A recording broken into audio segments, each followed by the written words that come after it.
구약 성경 제일 처음 시작하는 책이 뭐죠? 예, 창세기입니다. 창세기는 상당히 오래전 이야기입니다. 우리가 흔히 원역사라고 부르는 하나님의 창조, 인간의 타락, 노아와 홍수, 바벨탑 이야기가 나오는 1장에서 11장은 그 연대를 정확하게 알 수 없어요. 그리고 그 이어서 나오는 족장사라고 부르는 아브라함 이야기, 이삭 이야기, 야곱 이야기, 요셉 이야기. 이 이야기들이 창세기 12장부터 50장까지 나오는데 이때 연도가 대략 BC 2000년에서 1800년 정도 사이의 일로 추정됩니다. 그러니까 지금으로부터 한 3800년에서 4000년 전 이야기란 말이에요. 엄청 오래전 이야기죠. 자, 그때 그 시절에 온 세계를 호령하던 아주 강한 나라 중에 하나가 어디였냐면 이집트였습니다. 이집트. 성경에는 애굽이라고 나와요.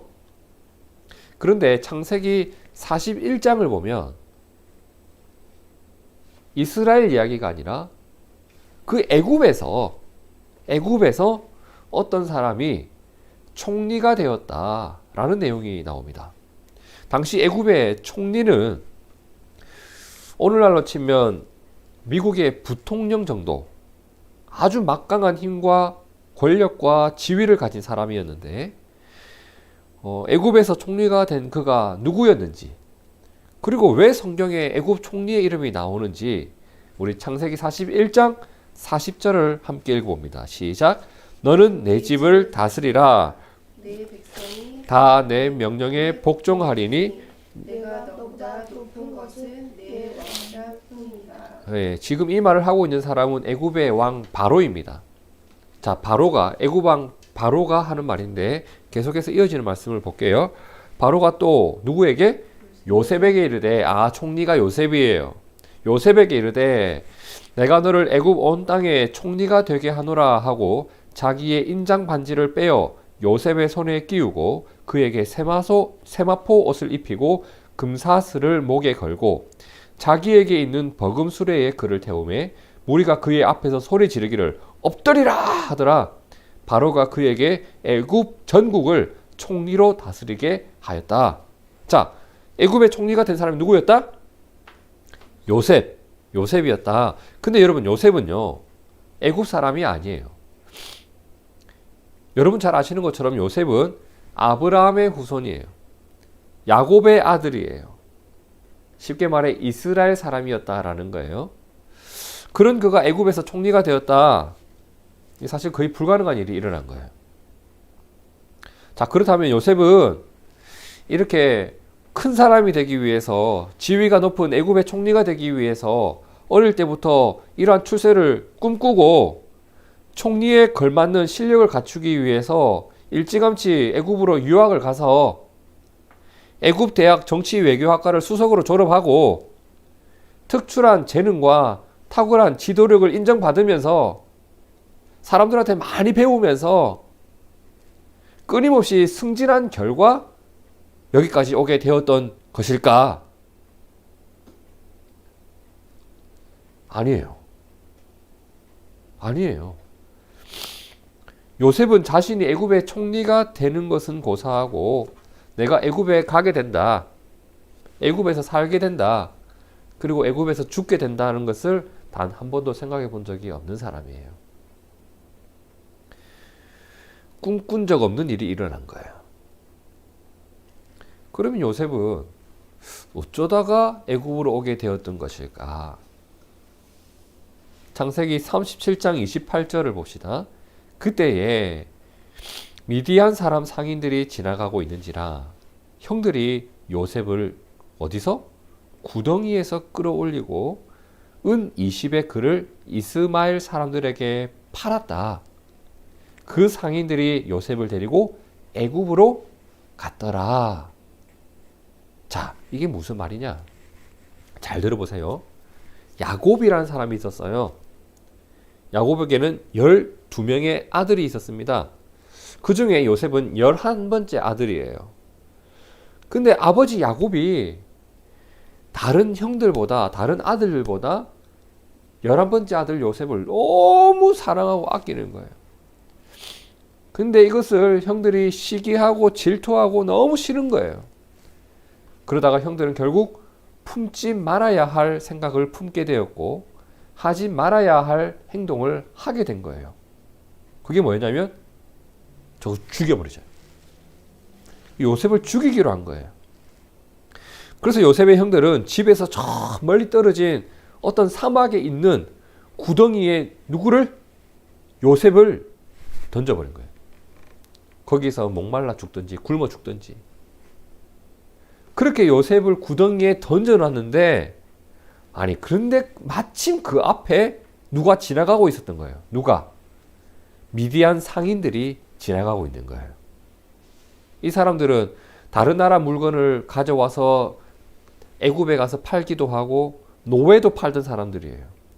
자, 그 사람들을 보고서 구덩이에 던졌던 요셉을 다시 끌어올리는 거예요. 그게 28절에 나오죠. 30장 28절에 요셉을 구덩이에서 끌어올리고, 구덩이에 던졌던 요셉을 끌어올려서 누구에게? 미디안 상인들에게 은 20개를 받고 노예로 팔아버린 거예요. 그죠? 그게 방금 읽은 28절 내용이에요. 그럼 상인들은 이제 어디로 간다? 애굽으로 간 거예요. 애굽으로. 그리고 애굽의 노예 시장에서 요셉을 다시 팔아버려요. 그치, 팔려고 샀지. 누구에게 팔았을까? 그게 37장 36절에 나오죠.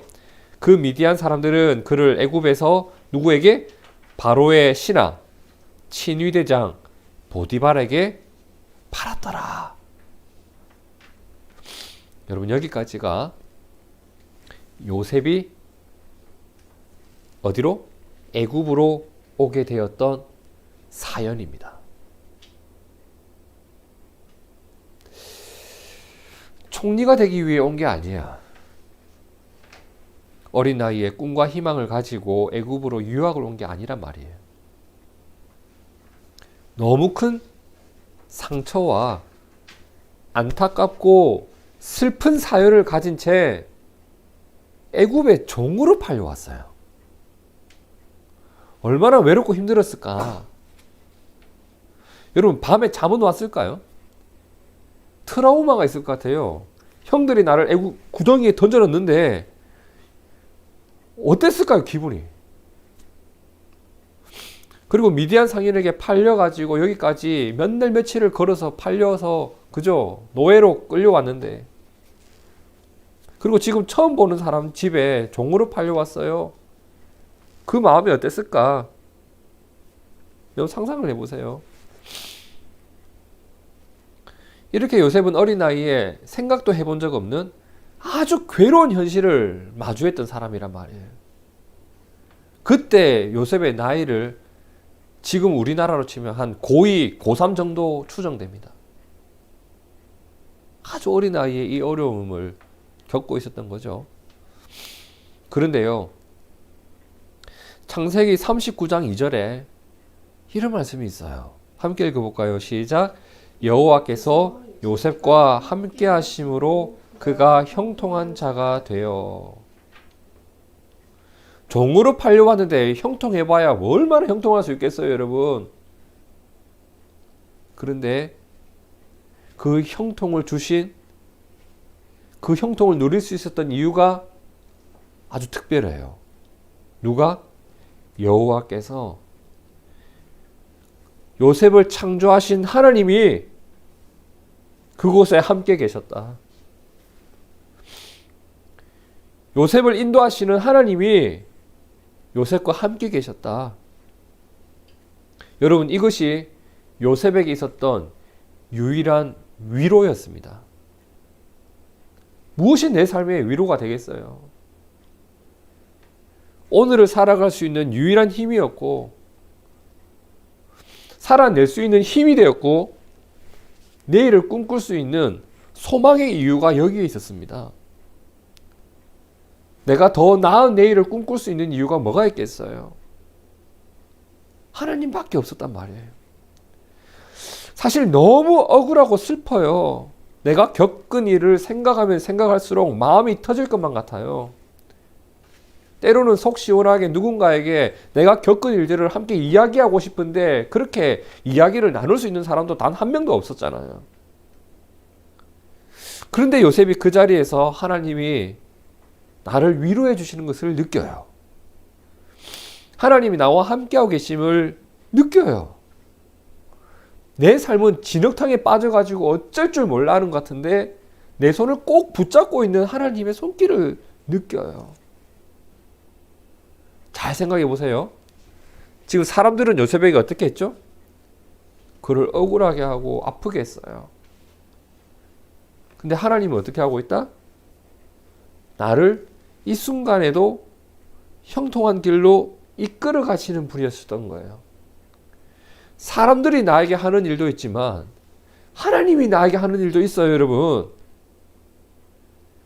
요셉이 그 하나님을 주목합니다. 여러분, 이것이 오늘 우리의 믿음이요, 우리의 고백이길 축복합니다. 사람들이 나에게 하는 일만 보지 말고 하나님이 나에게 하는 일도 좀 보자는 겁니다. 요셉의 형들은 그의 삶을 어떻게 해놨어요? 엉망진창으로 해놨어요. 아버지가 입힌 채색 옷을 찢어버리고 날 구덩이에 던지고 팔아버리고, 형들은 이렇게 내 삶을 엉망진창으로 만들어놨어요.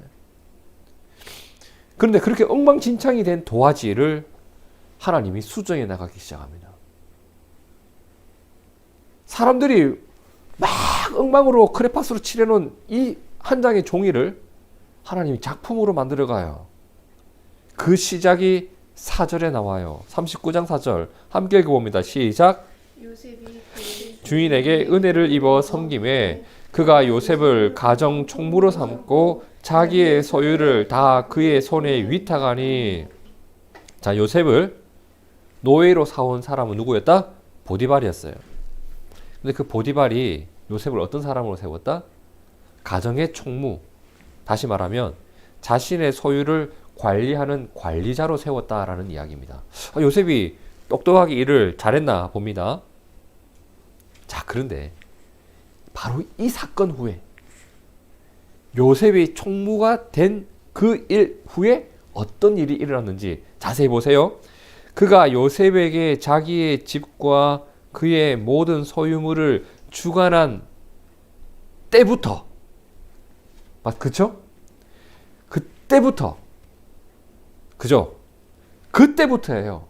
요셉이 총무가 된 그때부터 아주 기이한 일이 시작돼요. 5절 이어지는 말씀 보면 여호와께서 누구를 위하여? 요셉을 위하여 그 애굽 사람의 집에 복을 내리심으로 여호와의 복이 그의 집과 밭에 있는 모든 소유에 미친지라. 자, 하나님이 어떻게 하셔요? 그 집에 복을 한 스푼 추가, 그죠? 복을 추가시킨 거예요. 맛없는 음식에 뭘 넣으면 맛있죠? 라면 스프 한 스푼 추가. 갑자기 맛있어지잖아요. 맛없는 음식에 라면 스프가 들어가면 기적이 일어나듯 이 복 없는 보디발의 인생에, 보디발이 뭐 하나님께 복 받을 짓을 했겠어요. 근데 그 복 없는 보디발의 인생에 하나님이 복을 넣어주세요. 누구 때문에? 요셉을 위하여, 요셉을 위하여, 요셉을 위하여. 그러니 보디발이 잘 되는 것, 그의 집이 잘 되는 건 다 누구 덕분이에요? 요셉 덕분이에요. 여러분, 우리가 이런 사람이 되길 축복합니다. 하나님이 나 때문에 내가 있는 곳을 복 주시는, 나 때문에 내가 다니는 회사를 복 주시는 이런 사람이 되길 축복합니다. 이런 자부심도 있었으면 좋겠어요.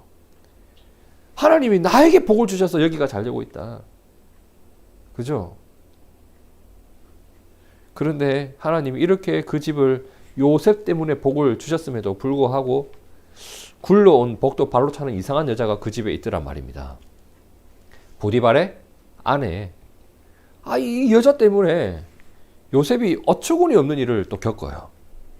그 일 때문에 또 어떻게 돼요? 감옥에 간단 말이에요. 감옥에. 억울한 일이 여기서도 일어나더라. 또 한 번 일어난 거예요.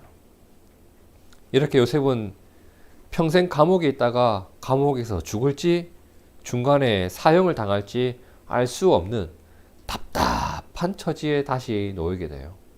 자, 그럼 지금 요셉 어디에 있다? 감옥에 있다. 그런데 정말 사람 일 모르는 거예요. 요셉이 감옥에 있을 그때에 저기 어디? 저기 애굽의 왕궁에서 한 사건이 일어나요. 어떤 사건이 있었냐? 창세기 40장 1절에 보면 그 후에 요셉이 감옥에 있었던 그 후에 애굽 왕의 누가? 술 맡은 자와 떡 굽는 자, 애굽 왕이 마시는 술과 음식을 관리하는 두 사람이 애굽 왕에게 범죄하였다라고 합니다. 자, 이게 요셉하고 무슨 상관이 있는데요? 그죠? 그 상관되는 내용이 2절과 3절에 나오죠. 애굽 왕에게 범죄하여서 애굽 왕 바로가 그 두 사람을 누구의 집에 가두었다? 친위대장 보디발의 집에 가두었는데 거기에 누가 있었다? 요셉이 갇혀있던 감옥에 이 두 사람이 갇힌 거예요. 참 희한한 일이죠. 하필이면 요셉이 있던 감옥에 갇힌 거예요. 그리고 그들이 감옥 생활이 편했는지 쿨쿨 자다가 꿈을 꾸네요. 꿈을 꾸다가 놀래가지고 꿈 무슨 꿈이지? 그 둘이 막 이야기를 나누는데 요셉이 그 꿈을 정확하게 해석을 해준 거예요. 너희 둘 중에 한 명은 죽어. 한 명은 살아. 그리고 한 명은 살게 되어서 그 자리를 다시 찾게 될 거야. 하던 일을 하게 될 거야. 그 말대로 그 떡 굽는 관원장, 음식을 맡은 사람이 죽게 되고 술 맡은 관원장이 다시 복직하게 됩니다. 그럼 이게 또 요셉하고 무슨 상관이 있냐? 이대로 2년이란 세월이 흘러가요. 요셉은 여전히 감옥에 있어요. 하루는 애굽의 왕 바로가 너무 심각한 꿈을 꿨는데 그 꿈을 해석해 준 사람이 아무도 없는 거예요. 애굽 왕 바로가 이 꿈을 풀고 싶었어요. 난리가 났어요. 그런데 그때 자신의 지위를 되찾았던 누구? 그 술 맡은 관원장이 딱 떠오르는 사람이 한 명 있었던 거예요. 누구? 요셉. 이렇게 해서 요셉이 애굽 왕 바로 앞에 서게 되는 사건이 일어나요. 그리고 바로의 꿈을 어떻게 해요? 해석을 해주고 어떻게 해야 한다는 대안까지 이야기를 해줍니다. 그때 애굽 왕 바로가 깜짝 놀란 거예요. 너의 그 지혜가 정말 대단하구나. 그리고 그에게 기회를 줘요. 어떤 기회? 너가 애굽의 총리가 되어서 곧 있을 엄청난 풍년을 잘 관리하고 그 위에 있을 엄청난 기근을 잘 이겨낼 수 있도록 너가 한번 이끌어 가보거라. 이렇게 해서 애굽의 총리가 되었던 것이 요셉의 인생이었습니다. 여러분, 이처럼 요셉이 애굽의 총리가 된 것은 누가 예상한 일이었다? 아무도 생각하지 못했고 아무도 기대하지 못했던 사건이에요. 그죠? 요셉조차 본인이 이런 사람이 될 것이라고 꿈을 꾼 적이 없어요. 생각해 본 적이 없어요. 다만 요셉은 어떤 사람이었어요? 애굽의 총리가 되기 위해서 한 걸음 한 걸음 달려온 사람이 아니라 그냥 마음 아픈 일을 계속 겪으면서 그냥 억울한 일을 겪으면서도 그 가운데서도 어떻게 했다?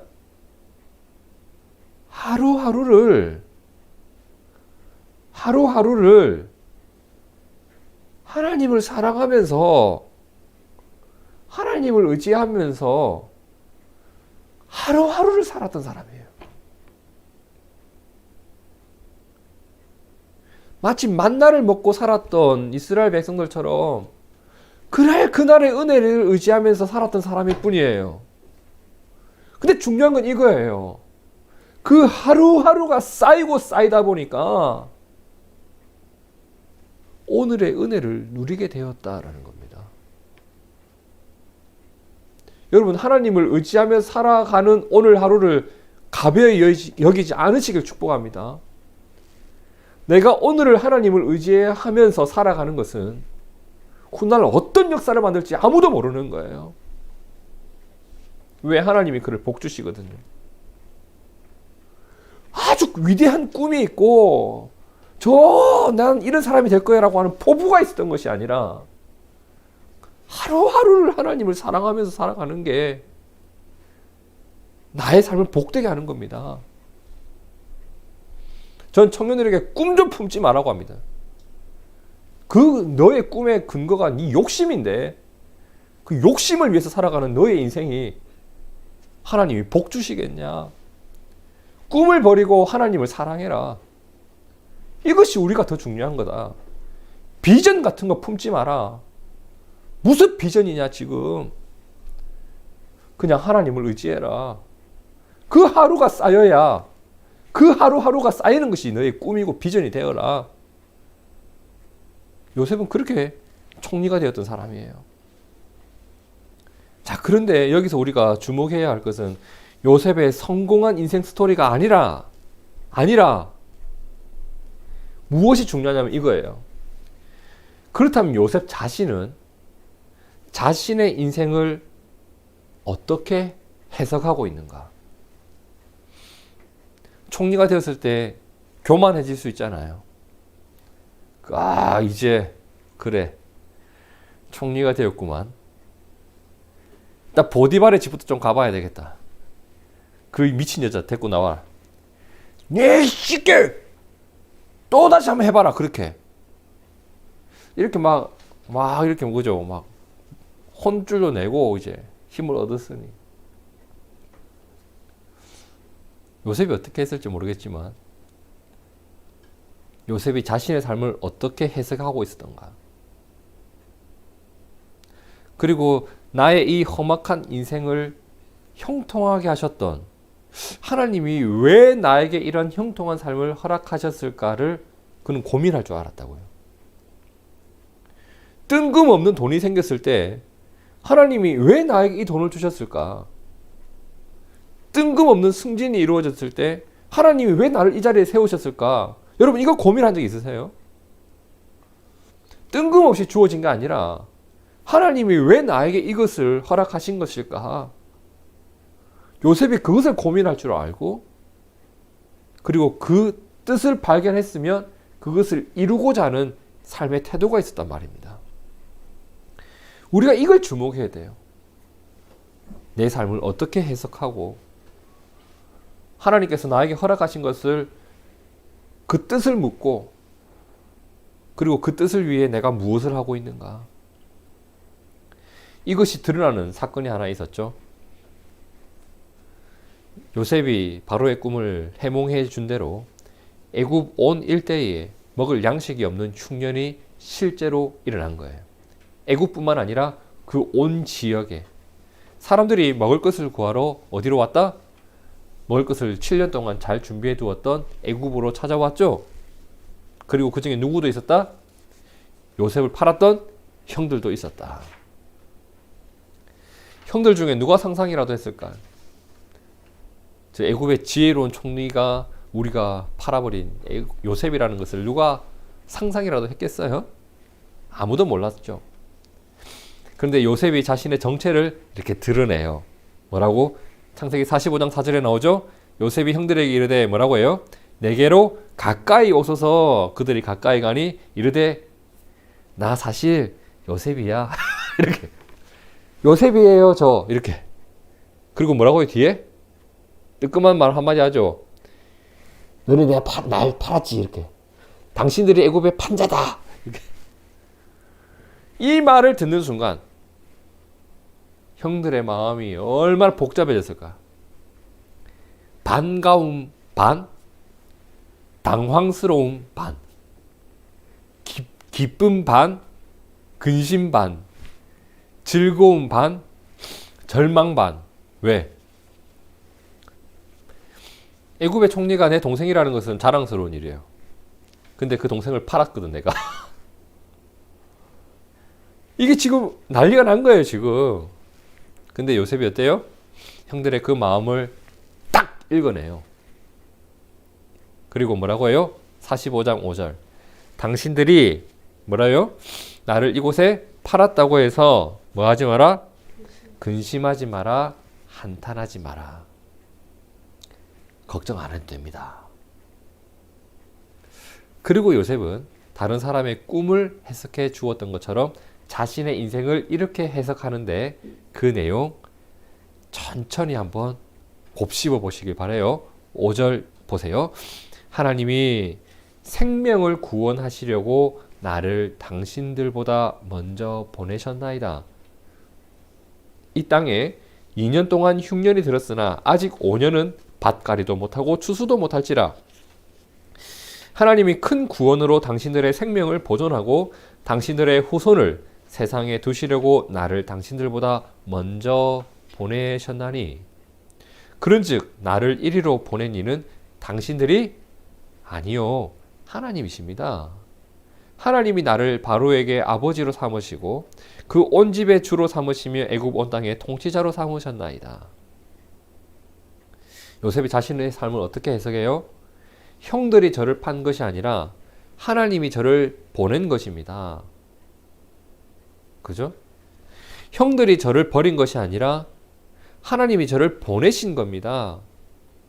아무리 생각해봐도 이 모든 일들은 하나님의 구원의 역사입니다. 여러분 잘 들으셔야 돼요. 요셉은요, 형들이 잘했다는 얘기를 하고 있는 게 아니에요. 다만 요셉은 그의 삶을 해석할 때 하나님을 제외시키지 않아요. 요셉은 그의 삶을 해석할 때 사람의 일뿐만 아니라 하나님의 일을 함께 보고 있었습니다. 형들이 나를 판 것도 맞아요. 근데 하나님이 여기서 이루신 일도 있단 말이에요. 이걸 함께 보고 있단 말이에요. 그리고 요셉은 그의 삶에 있었던 사건들을 오늘의 나를 세우신 하나님의 재료로 보았습니다. 그 재료에는 아픈 일도 있었고 억울한 일도 있었고 괴로운 일도 있었습니다. 하지만 그거 다 견디며 이기며 살아왔습니다. 어떻게? 나를 인도하시는 하나님을 믿었으니까. 하나님이 이루실 일이 있음을 믿고 기다리고 있었으니까. 다시 말해 하나님 안에서 내 삶을 들여다보니 하나님이 맺어가시는 열매도 있음을 그는 보았단 말이에요. 여러분 이게 중요해요. 내 삶을 해석할 때 하나님을 제외시키지 마세요. 억울한 일 있을 때 억울한 일만 있는 거 아니에요. 돌보시는 하나님도 계십니다. 아픔이 있을 때 그 아픔만 있었던 거 아니에요. 이기게 하시는 하나님도 있음을 믿으시길 바랍니다. 이제 오늘 본문 빌레몬서 1장 15절을 한번 보세요. 빌레몬서 1장 15절. 지금 오네시모가 도망갔던 일을 놓고 바울이 이런 말을 해요. 뭐라고 해요? 아마 그가 잠시 떠나게 된 것은, 너에게서 도망쳤던 그 일은 너로 하여금 그를 영원히 두게 함이리니 이후로는 종과 같이 대하지 아니하고 종 이상으로 곧 사랑받는 형제로 둘 자라. 내게 특별히 그러하거든 하물며 육신과 주 안에서 상관된 내게랴. 여러분 이게 바울이 오네시모가 빌레몬에게서 도망쳤던 일에 대한 해석을 한 거예요. 빌레몬의 삶을 해석을 한 거예요. 아마 그가 잠시 떠나게 된 것은, 그죠? 이 일은 어떤 일이에요? 노예가 도망간 일, 잡아 죽여야 할 일, 처벌해야 할 일, 나에게 피해를 입힌 일. 세상은 이렇게 해석한다고요. 근데 바울은 아마 그가 잠시 떠나게 된 것은 해놓고 하나님 안에서 이 사건을 해석해 나가기 시작합니다. 하나님 안에서 이 일을 통해 이루어진 일을 보기 시작해요. 메시지 성경으로 뭐라고 번역했는지 우리 함께 읽어봅니다. 메시지 성경 시작. 그대가 잠시 그를 잃어버린 것은 참 잘된 일이었던 것 같습니다. 이제 그를 영원히 돌려받게 되었으니 말입니다. 게다가 이제 그는 종이 아니라 참된 그리스도인 형제입니다. 그가 내게 참된 그리스도인 형제였으니 그대에게는 더욱더 그러할 것입니다. 그죠? 하나님 안에서 삶을 다시 해석을 합니다. 물론 이 말은 오네시모의 나쁜 행동을 정당화하거나 합리화시키는 말이 아니다. 이것을 꼭 기억하셔야 돼요. 분명히 잘못한 건 잘못한 거예요.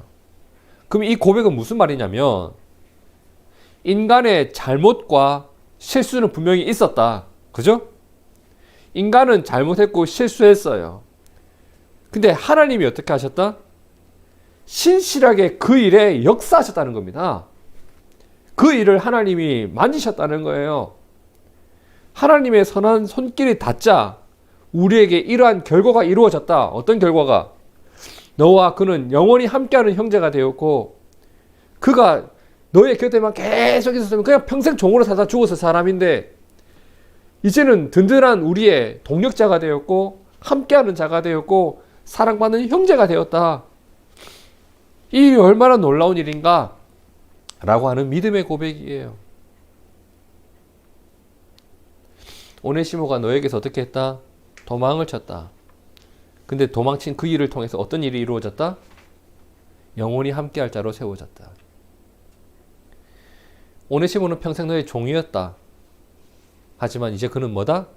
우리의 형제다. 오네시모는 믿음이 없었던 자이다. 근데 이제는 어떻다?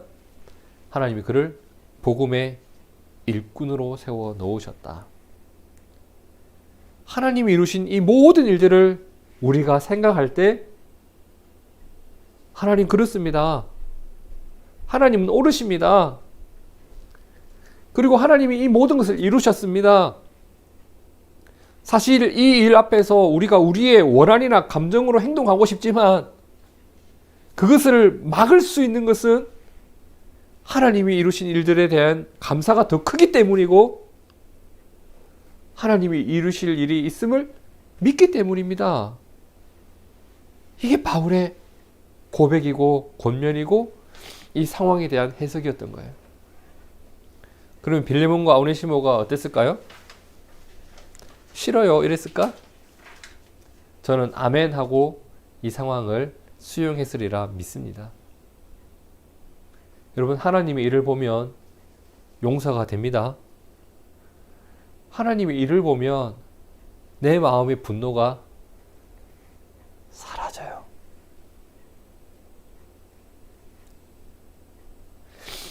우리가 오늘 요셉 이야기 더 많이 이야기했었죠. 요셉은 훗날 형들에게 다시 한번 이런 고백을 합니다. 창세기 50장 19절과 20절 함께 읽어볼게요. 시작.